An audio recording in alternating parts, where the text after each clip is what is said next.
Ano ang top tips sa pagbenta ng bigas sa sari-sari store negosyo? And this is Tito Jatch, your sari-sari store explorer.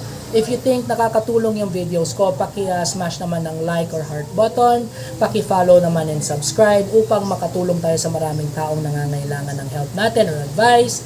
And also, paki-share naman this video to your friends at paki-favorites na rin. So ano nga ba yung top tips sa pagbebenta ng bigas? Sa pagbebenta ng bigas, kailangan marunong kang communicate sa supplier mo upang malaman mo kung tataas ba yung presyo ng bigas and when siya tataas. Kailangan alam mo yan in ahead of time kasi upang makapag-adjust ka sa pagpepresyo ng bigas. It's very important that you have to maintain a good relationship with your suppliers upang mabigyan ka nila ng heads up palagi sa mga bagay-bagay na to.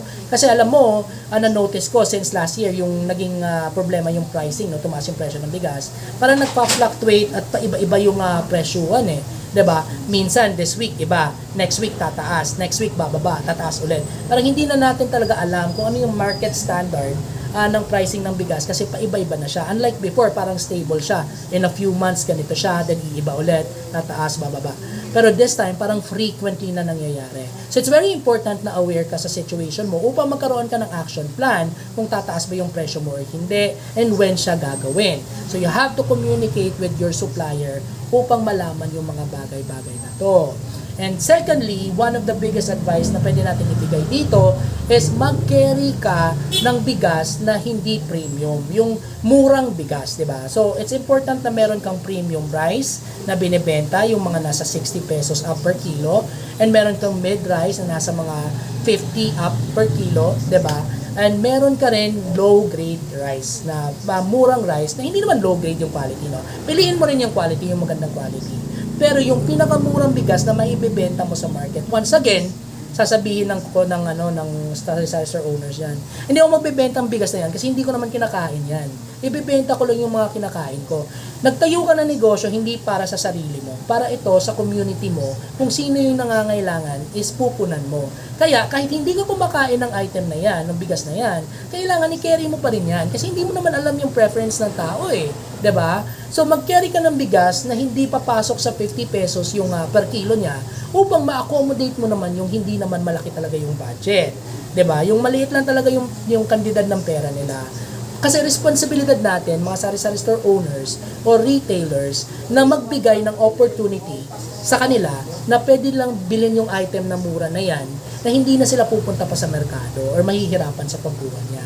Kasi the more that we play our responsibility sa kanila, then the more na ipapatronize nila yung products natin, the more na pupunta sila sa tindahan natin, doon sila mamimili.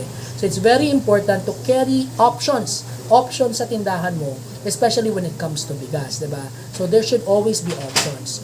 Third advice on the list is, kailangan when we are preparing the rice, no, pag kinikilo natin, kailangan sakto talaga yung weighing scale natin, diba? Sa kilo niya.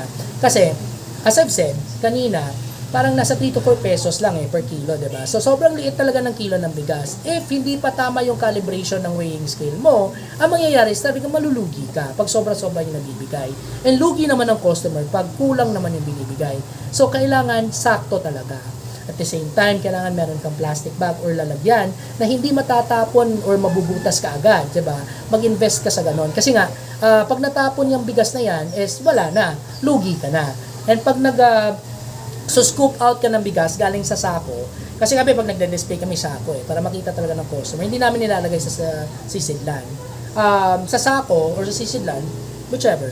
Pag nilalagay mo yan sa weighing scale, kailangan careful ka. Dapat meron kang pamamaraan to be very extra careful.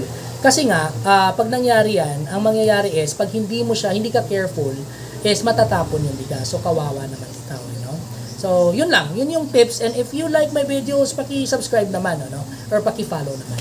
I hope you learned something and have a good day.